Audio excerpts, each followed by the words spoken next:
Okay, children, good morning to all of you, the ones who are present here. So it's something nice to see that actively you have turned it. Okay, so we will continue the lesson which was started, right? The one environmental, we are doing this from 2 3 days, past 2 3 days. Okay, so now you have, which is the chapter there, let me open it. Okay, we talked about environmental and natural resources, right?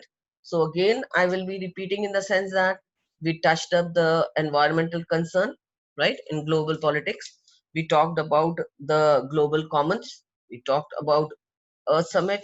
We talked about sustainable development. We talked about Agenda 21, right? We talked about the Club of Rome. Then we talked about the common but differentiated responsibility. If you have studied, it's good that you have studied that, right? You have done your self study, and we talked about the Rio Declaration, the exact words of Rio Declaration, what was told in that, and what was basically declared in that. And then we talked about the Convention of on Climate Change, that was UNF triple C, as I told you, right? We talked about the greenhouse effect and all. Then we talked about the Kyoto Protocol, okay, in 1997. Remember that, 1997. Then we talked about Copenhagen Summit, right? And then we talked about sacred groves, that is common property resources. All right. And then our next topic comes, we come down to environmental movements, right? And then we come down, we have three topics more, that is resource geopolitics, and then we have environmental issues, that is India's stand on environmental issues. So I was thinking that I will take up this India stand first and then go ahead with the next one, right? So now India's stand on environmental issue. Okay, everybody can open that and then see that as we know, in 1997 Kyoto Protocol was signed, right, and joined by India in 2002, right? Protocol was signed, we know that, 1997. Many of the countries, Japan came out with this Kyoto Protocol, and many of the countries joined it, but India basically took it seriously in 2002, right? The Kyoto Protocol exempted, and what was the principle of, what was the basically declaration of Kyoto Protocol? Kyoto Protocol agreed that it will exempt the developing countries, right? They'll exempt the it will not restrict the developing countries. And who benefited more from this country? Especially the southern countries, and the countries like especially India and China, right? And they felt that these developing countries are not causing much harm to the environment.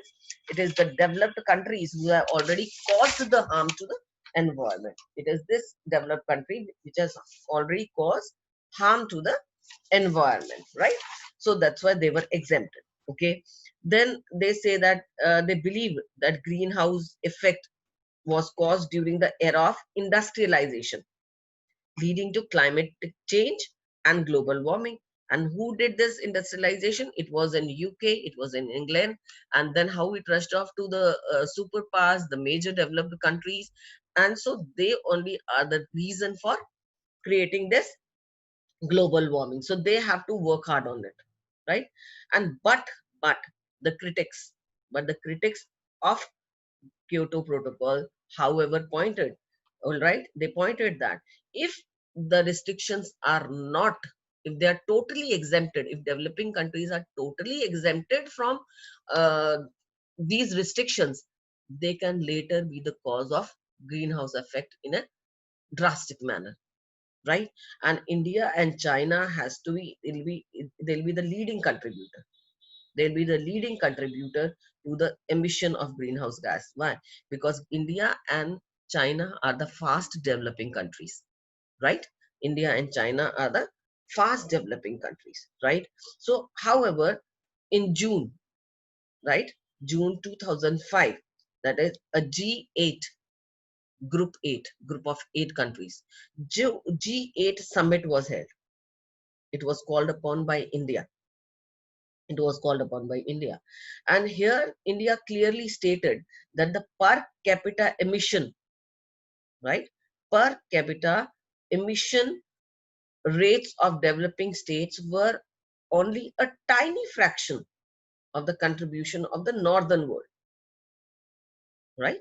They said it agreed upon, and India was the one to raise its voice, saying that it is a tiny part. When Kyoto, the critics in the Kyoto Protocol said that, the critic in the Kyoto Protocol said that these are the countries will be hampering. It will have a lot of adverse effect on the world, especially India and China. They pointed out India and China, that the emission of greenhouse effect will be more. I mean, they'll be emitting greenhouse gases more. So what did India said? India said that it called a meeting of G8, the 8 southern countries, the group of 8 southern countries. It called a summit there, and it said that although emission of greenhouse effect is there, but it is just a tiny part of it compared to the developed countries. And if it said, it clearly, openly it said, and loudly it made the thing clear, that if the restrictions are made on these countries on this pretext that they would harm the environment, or they would be the highest in emission of greenhouse effect, if it is done in that manner, it would certainly hamper their progress, right?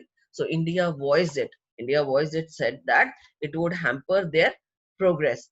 And so what? On the basis of the principle of common but differentiated responsibility, India pioneered, you have to understand, India took the step. All right, India pioneered the idea that the major responsibility of limiting greenhouse effect rested with the developed states, right? Since they had accumulated it over long time period. They have accumulated it long time period. So restriction should be made on them. And there should be hard restriction made on the developed countries and not on the developing countries. So it was a counteract. It was a counteract, like when the critics in Kyoto Protocol started criticizing that why these countries are exempted and why the restrictions are not laid on them. All right, why the restrictions are not laid on them. So it was that time that they called upon it, and then it has. Now you have to see that India is a very responsible country. We love our country, of course, right? And India is a very responsible country. It has taken a very strong stand on this environmental issues. It has taken, because there are critics too, no, who are keeping an eye on these developing countries, especially India and China. They're keeping an eye on these countries, that how these are adversely affecting the environment, how they are they are the cause of this greenhouse emission. So they are keeping a check on India now and then. And we know that India is a responsible country. So India has its own stance. It has taken very, very drastic stance here. So here you have to copy down this point here, when it says that it has brought forth many programs, right? And it is participating in a number of programs as well. Okay. So first one, you can say India's nation auto fuel policy. And what is this auto fuel policy? Under this auto fuel policy, India has adopted the CNG. It has converted most of the vehicles into CNG vehicles, right? It has adopted the policy of using CNG, and you know that it is cleaner than diesel and petrol. It is better than diesel and petrol. So one of the major step to keep the clean environment, to be, I mean, minimize its effect on environment, it has adopted the policy of auto fuel, nation auto fuel policy, right? In that policy, they are propagated, or they are instigating, or you can say coaxing the people to use CNG vehicles rather than diesel and petrol. All right, is it clear? The next one, It is importing natural gas. It has started importing natural gas. All right. Okay. And in this natural gas, they have seen to it that whatever resources, whatever the resources we have with ourselves, we have started using it very judiciously. Judiciously means very carefully, not basically or not in abundance. We are using it judiciously, and that is called as using efficient fuel. Efficiency, showing efficiency is using in the use of fuel, right? And the other thing is that we Indians are government policy as is as such that we are trying to concentrate more on the renewable sources of energy. We are trying to concentrate on renewable sources of energy. So you can do it one way, that you can write this heading like India is participating through number of programs, and under this write the first topic, India's nation auto fuel policy. Under nation auto fuel policy, you can write that we have started propagating the use of CNG, and most of the vehicles who are producing a CNG vehicles, they are being given aids, subsidy, and encouragement by the government, right? But encouragement by the government. And why CNG? See, because it is a cleaner fuel than diesel and petrol. It is a cleaner fuel, better than diesel and petrol, right? And second point, under this the nation fuel auto fuel policy, they said that we have seen to it that the we use the resources at hand judiciously. We are using the resources at hand judiciously, right? Judiciously, and taking care that the fuel efficiency is taken care of, and fuel efficiency is taken care of, right? And then next we say that we are uh, laying stress on the renewable sources of energy rather than non-renewable. All right, rather than non-renewable. So we can't put restriction on the developed countries, right? But our using of clean fuel can certainly help us to remain clean, right? So we cannot put the restriction on them. So but we are using a cleaner fuel. We are encouraging CNG, so that to certain extent we can lower, or we can stop, or not stop, rather we can lower the emission of greenhouse effect, right? Keeping the environment clean. All right. Then, as I told you, that we have started importing the natural gas, right? And then we are laying a stress on clean industries. We are promoting cleaner industries. You know what is this licensing? What is licensing? Certain industries licenses are confiscated. They are confiscated. They are taken away. They are not renewed. They are not renewed when the conditions are not good, when they are affected, the pollutants are much higher than the expected level, when they are not contributing, they are rather contributing in spoiling the atmosphere. So that kind of a thing. Now you know that in our vehicles also we have a pollution check. You know that, no? Each vehicle have to get a pollution check. If we don't have a pollution check in our vehicles are fined heavily. And there is a certain years, that is after 15 years or so, if our vehicles are found that it is an hazardous, and it emits a lot of foul gases to the atmosphere, it is contributor of the I mean, it is adversely affecting the cleanliness of the environment, so these kind of vehicles are discarded. You cannot bring it on the roads again. So this pollution check has become, the government has taken a very seriously about these, right? Because they are very concerned about the environment, right? So we Indians are very concerned about the environment. You have to agree to that. Then we had electricity act. Electricity act, in the sense that we have seen to it the electricity charges and all. We have raised the electricity bill so that we are able to conserve electricity. We are able to use electricity judiciously. We are promoting among the people to how we have to use electricity, right? So we have raised, the government has raised the charges of electricity. We have installed new meters under this, right? So that people come to know that what is the value of electricity. Okay, so this is the Electricity Act of 2003. Then again, I told you about importing natural gas. We have already started importing natural gas so that our clear industry remains clean, right? So we are concerned about the environment, and then we are encouraging the adaptation of the clean coal technology, right? We are encouraging that in the sense that these kind of industries are given subsidies. These kind of industries are given subsidies and aids by the government, right? They're given aids, the one who are using this coal technology. And India is emphasizing adaptation of common position on global environmental issue by the SAARC countries, right? This SAARC countries are, you can say, the developing countries, all right? India is of the view that these SAARC countries have to come together and form a strong bond. They should be bind strongly so that their voice should be heard against the developed country, right? So this SAARC country should be united, right? And they should keep forward their issue to lay stress on international arena.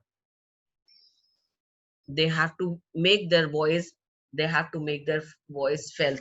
They have to make their voice felt that yes, the restriction, the they should not be taken to ransom. Their progress should not be taken into ransom. I mean, they should be given so much of liberty to keep progressing, because they have to yet develop, and their economic progress needs to be taken care of. So SAARC countries, they have a strong binding. India is the one who encourages all this, that when we are not the one to deplete the environment, we are not the one, we are taking care of this environmental issue. So it should not be that the developed country should lay restriction on us. So the SAARC country should be so strong in their association that they should be able to keep forward their issues, keep forward their point of view in the international arena. Okay, so that they are able to develop at a normal pace. There should not be restriction, their progress should not be restricted. I hope this is clear. This is clear to you. So this is India's stand. So write it up, copy this down, and then you can create a full essay on it. Take up each and every point and create a write notes and make notes on it. Now we go to the next thing, right? So what are the environment movements? What are the environment movements which has been carried out just not in India but everywhere? Everywhere the countries have taken up this environment movements, right? Okay, uh, right. So now we know that there are certain now most of the challenges, we know that endangers environment have come not from the government. You have to understand this. All these challenges, the challenges are the movements which uh, have brought forward to take care of the environment, has not been initiated by the government. These are the NGOs, are voluntary groups who have launched these diverse and vibrant and powerful social and environmental movements across the globe in today's world, right? It is within these movements that new type of political initiatives have been born or reinvented. These movements have given long-term perspectives on what should be done and what should not be done for the survival of individual and collective lives. The exemplification of these movements would show their important attributes towards protection of ecological diversity. The first is pro-forest movements, right? Pro-forest movements. What is this pro-forest movements? That is, the clearing of forests has continues in the third world. That is third world in the sense the developing countries. And can you imagine 1992 was Rio de Janeiro, that is Earth Summit was held there. 1992. Since 1992, there is no stopping of cutting of forest. Although there are certain forest policies are being made, but the certain countries like Brazil and Malaysia, Indonesia, they are densely forest countries. You know about the Brazil fire last year? Do you remember all that? How the fire broke down in Brazil, and for how many days this fire was there in the Amazon. So these forests, these are highly dense forest area. Mexico, Chile, Brazil, Malaysia, Indonesia, and we know that in continent of Africa, right? And these are densely forest. But on the other hand, these countries are not sparing themselves to cut the forest after even the Earth Summit, because they feel that there is no restriction on these developing countries, but we have certain moral duty towards the earth. We have duty towards the other countrymen, other uh, people. So here what is there, even 3 decades, that is after even the 30 years plus over, and these countries are not giving up, these country all these movements. And then there are a lot of movements being held here, that is pro forest movement. We know in India also, no, can you name a forest pro forest movement? That is Chipko Andolan, Vana Mahotsava. In India only, you can have an example. They can ask you an example in the examination. There are many movements as such. Then one man one tree, it is something like that. There is again one movement. There are many movements. You have to remember and recall those movements and write it down in your notebook. For 1 mark or MCQ, they can be asking you about it. So there are many movements. The activism that activists and the voluntary organization, the NGOs are I mean, they have kept forward, they have brought about many movements. But the thing is still not stopping. But still, on the other hand, we can say there is enormous pressure from this movement on people. There is enormous, they are pressuring, these movements are pressuring in these countries to spare the forest, to reduce the deforestation. So they are creating environmental awareness through their activism. And and as forests are cleaning at an alarming rate, this has to be taken up more seriously. This has to be taken up more seriously. Okay, it is necessary for our ecological conservation. It is very, very important for our ecological conservation. Okay, then second movement, you can say the movements relating to mining. Children, you have to understand the mining makes the land barren,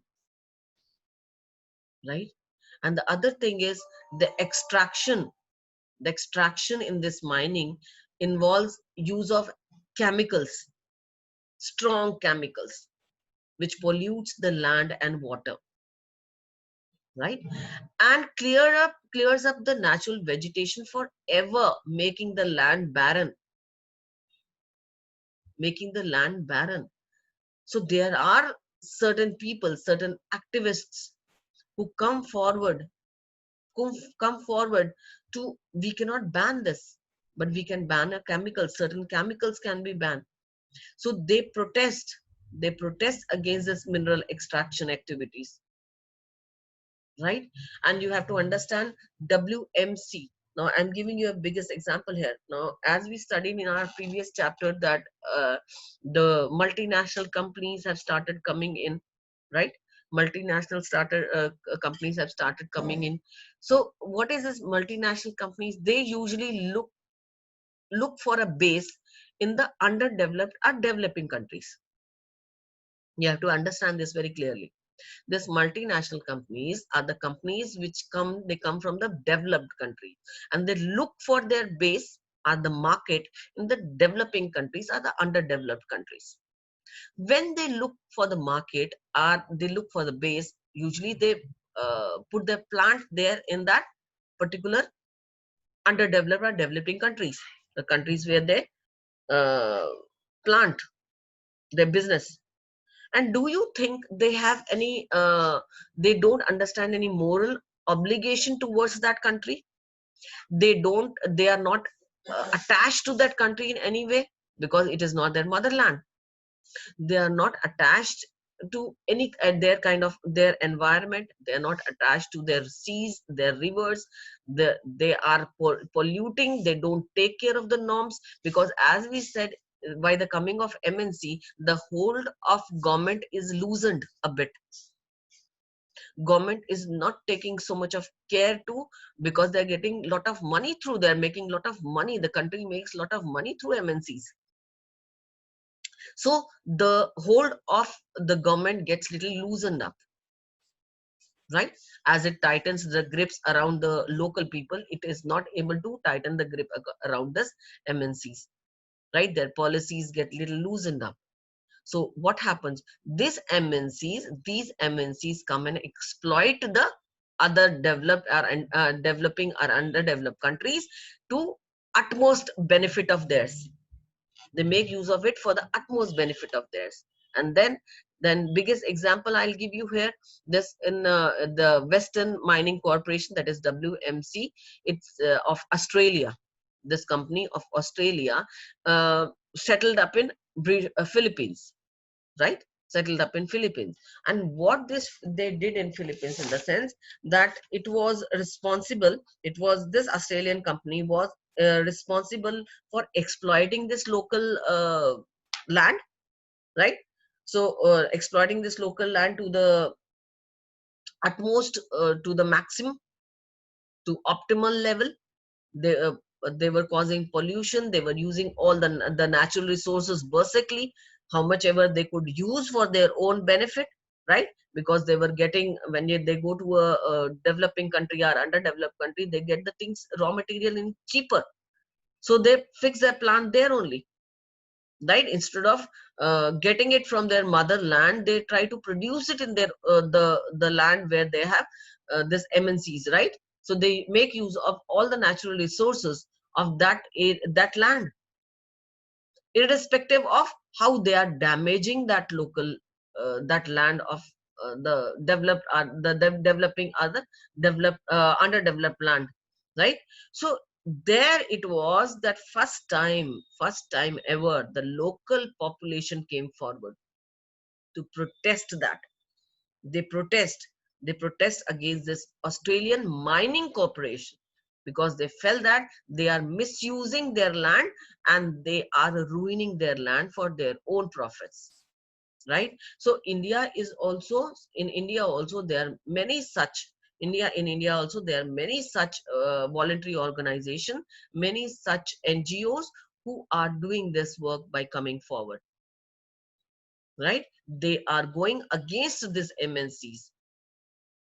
They are even going against the government policies, because they need the government to have a stricter policy framed for such things, so that these mining should be curbed to certain extent. The heavy use of chemicals should be curbed to certain extent, so that pollution should be taken care of. Okay, so pollution should be taken care of. And then we talk about the third one. The third one is the anti-dam movement. On one hand, we say dams are, what did Jawaharlal Nehru say? It was, I think, long back I had studied somewhere when Jawaharlal Nehru says that he encouraged the making of dams and all, and he said that these are the future of our country, and a nation develops where the dams are made. And they said that there was a particular line, I cannot quote him, where he says that dams are the machines of progress, are the pictures of progress, or I don't know, there is something which I'm not getting it now. So it was many prime ministers, many people and all, they say that yes, dam brings lot of progress, but we know that in many countries, we know that dam brings lot of harm also, right? It brings lot of harm too. People are displaced, people get displaced, right? People have to start from the scratch again, and many, they ruin many life, the habitats, you can say. Many times the forests are also cut down, many villages lay barren, many forests are cut down, deforestation take place, wildlife gets hampered, right? So naturally, indirectly, it hampers the ecological balance of the country. So there are lot many things. So in many countries, the local population, they raise their voice. So you can understand in Franklin River, that is in 1980, right? So it was the first time in 1980, that is in on the Franklin River, when this dam was to be done in Australia. People came out in a large number against this. They brought about this anti-dam movement, right? They came out in the large numbers to protest against the government to make this dam, right? So there are these, they, in a way, the rivers are stopped, irrigation gets hampered, villagers get displaced, forests are cut, wildlife get their habitat is taken away. They, ecological balance goes off. So there's so many drawbacks of these dams. And whereas we say that mega dams means these dams are really pillars of our nation's strength. The mega dams, shows the progress of a country. So, but these mega dams too face lot of protests, right? From the pro river movements, right? For sustainable and equitable management of rivers and valleys.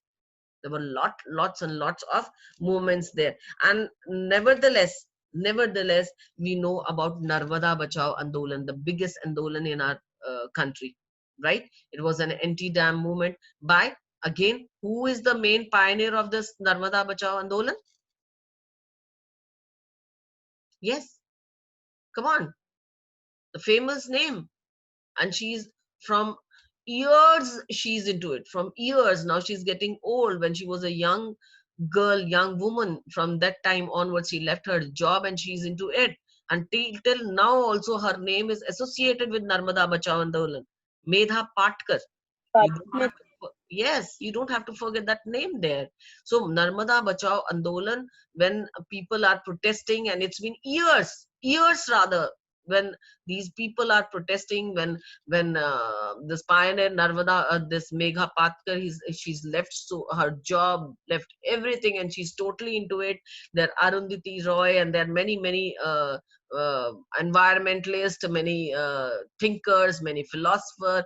They have joined her hands together. Even at times, many actor and actresses, they come forward to join hands with them. There's so many people who are protesting from years together to make changes in life, in human life.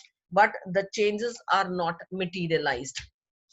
The changes are not materialized. Now, what is the reason? What can be the basic reason why these changes are not materialized? The changes are not materialized because almost usually these movements are anti-violence, non-violence movement, right? Non-violent movement. So people don't actually come to know much about it. They penalize themselves, they go for hunger strikes, they go for have you seen once in Bihar, I think last to last year, there were people who immersed themselves till their lower bodies, they immersed themselves in water, and they stood for days together. They were half in the water, and they stood in the water, protesting against this dam, nicking of dam. And you know that when they came out for months together, I think so, it was something like that, for the longer period together, these all village people, many village people, they stood in the water, submerged in the water till half, keeping their heads and their upper body out. They were there. It seems then when they were, many of them, when they were taken out after a month or so, their lower body was totally, you can say, I mean, how can you say that? It was how you, when you are submerged, when you put something in the water for so many months or days together, how the condition becomes. So their body also was in that condition. But these kind of protests are there. These kind of protests are there. People go for hunger strike. People go and stand in the water and protest in that manner for months together. They stand like that. And there are these all movements. The movement are just not only in India, beta. They are the world over. I mean, especially we can say Turkey, Thailand, South Africa, Indonesia, China. All over these protests are there. All over these protests are there.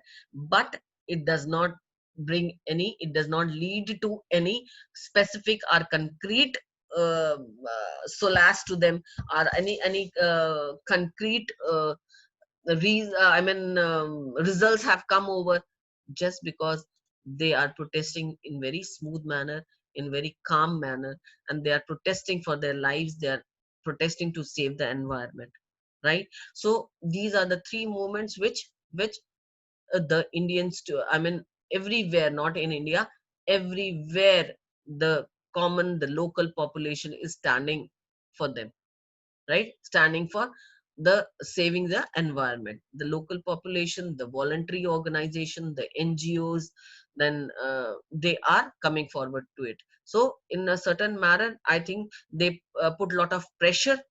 These movements put a lot of pressure on the government, right? On the local businessmen, right? So these put a lot of pressure on that, and so at times it can be that this can slower down the pollution. This can slower down the I think the production of the emission of the greenhouse to certain extents. In a certain instances, it can keep the people on check. So these movement can keep the people on check, the people who are there to create the havoc in the atmosphere, spoiling the environment, polluting the environment, and degrading the environment. Okay, so I think so all this thing is clear. If anybody wants to ask me any question, you can go ahead. I think we taught for more than 45 minutes today. So anybody wants to say something, want to ask any question? I hope you all are doing your this thing, I mean, notes and all properly. Are you, are you making Yes, notes ma'am. simultaneously? Yes, ma'am. Good. Yes, ma'am. Proud of you Yes, children, ma'am. proud of, yes, proud of the one who are coming regularly to the class. But I'm today unhappy with the one who were really not in the class today. And just because it was 10 o'clock, many of you were sleeping, you didn't understand what is the importance of studies in 12th standard, how each topic, how each topic has a value. If you have not studied, how much it will hamper you in your progress later on. Self study, अगर self study करना इतना आसान होता बेटा, तो schools already बंद हो चुके होते. It would have been the traditional way when the tutor used to come home. In big families, you know, in the rich families, they used to not send the girls to study in the school, so they used to have tutors at home. So their children used to study at home, and also वही चीज आपके साथ होती अगर the school would have not been there at all, if self study was so easy. Okay, now do this, study this, do the reference work, make notes, and keep ready for your unit tests as well, right? So just one topic is left, that is a smaller topic, resources, resource geopolitics. I purposely did not touch. I could have finished this in 10 minutes, and I purposely did not touch because I want to wind up this chapter with discussing the question answers. Today you have to go and do the question answers, and you have to tell me something differently. Again, I'm telling you, in your Google forms or any test or assignment, I need some extra things. When you write the answers, your answer are to the point from the book. I don't want that copied one. Take the bookish sentences. Before, when we used to be in the class, remember that I used to say that in political science I need that uh, same wordings as in the books. But here also we need the same, because later on that will have a value. But now, as we are doing the test online, I am not there sitting with you. Even I don't know, at times the parents might be sitting with you, at times not. You can befool yourself because you are kids. You are kids. To err is human. So you can cheat upon. So what is something extra you're doing in your test? That extra I wanted. That extra I wanted, that you have served the Wikipedia, you have gone through the Google, you have taken of any tools you have made use of. You have to surf it and have to have extra knowledge. Am I not studying to bring some extra knowledge for you? I too would have taken the knowledge from the book and finished that off. No, I want my children to study in points. I want my children to have a better knowledge what is there in the book, something extra and something more easier, more concrete, more better. So I do an extra work. I do an extra work and I bring for you extra things to make the work easier and more accessible to you. So children, you too need to do that. Now I've given you these points. You have to elaborate these points and be ready. I would expect something much better in your answers, not the stereotyped ones, mind you. Okay, children, you have to do it, and I know that you will do it. So God bless you and love you, the children who were there in the class today. So God bless you. So have a nice day, dear.